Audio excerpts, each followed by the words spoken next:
Merhaba arkadaşlar, bahçeme ve mutfağıma hoş geldiniz. Savunma sistemimizi güçlendirecek bir tarifle geldim bugün. Bildiğiniz üzere kış aylarında savunma sistemimiz yaz aylarına kıyasla daha düşük olur. Bunun için savunma sistemimizi nasıl güçlendiririz, nasıl daha güçlü hale getiririz, bunun arayışı peşindeyiz. Bugün sizlerle paylaşacak olduğum bu tarif işte tam da bu. Bu tarif kesinlikle savunma sistemini güçlendiren bir tarif olacak. Ben bu tarifi 4 yıldır yapıyorum. Dolabımdan kış boyunca hiç eksik etmiyorum. Ve bugün ben bunu sizinle paylaşmak istedim. Umarım siz de denersiniz ve bana duacı olursunuz. Evet arkadaşlar, şimdi öncelikle malzemelerimden bahsetmek istiyorum. Bir tane limon lazım. Limon büyüklüğünde zencefil, doğal bal, mümkünse kestane balı.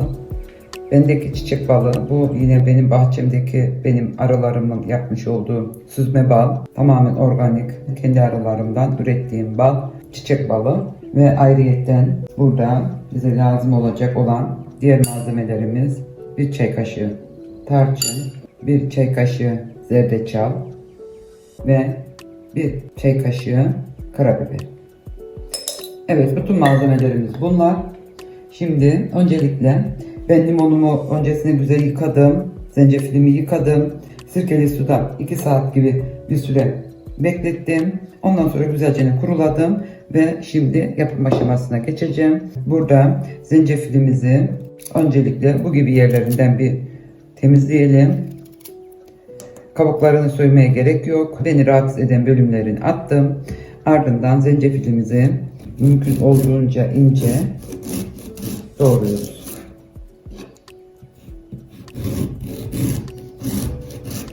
Soğuk algınlıkları için birebir, öksürük için, nefes darlığı için çok harika bir karışım. Benim dolabımdan kış boyu hiç eksik olmaz.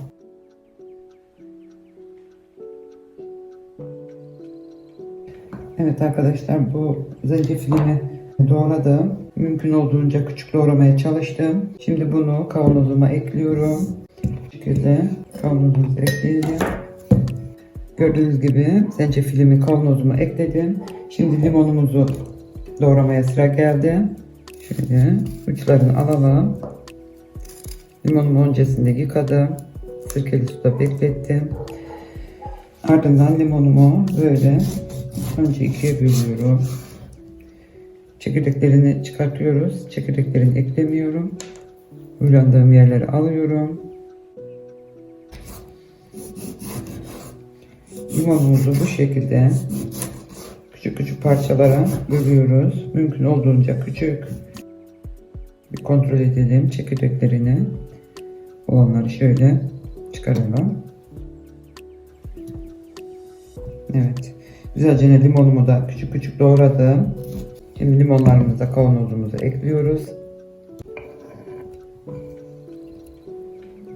Evet arkadaşlar, limonlarımı da kavanozuma ekledim gördüğünüz gibi. Şimdi bunun üzerine hazırlamış olduğumuz zencefil, karabiber, tarçın, bunları güzelce kavanozuma diğer malzemelerin üzerine ekliyorum bu şekilde.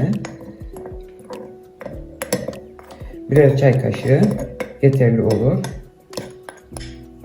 Malzemelerimizi ekledim. Sıra balımıza geldi. Şimdi balımızdan 2 yemek kaşığı doğal balımızı ekleyelim. Kestane balı tercihendir.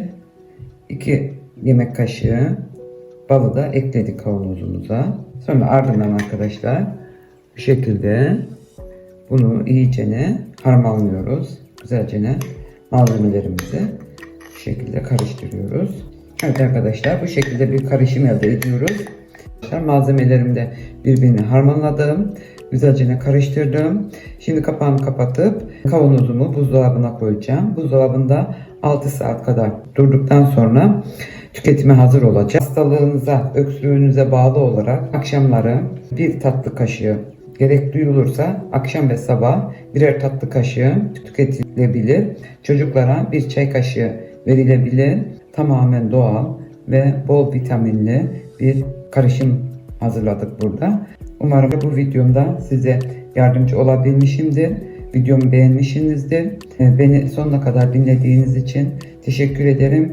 Önceki videolarımda ve daha sonraki videomda görüşmek dileğiyle. Sağlıkla kalın, takipte kalın.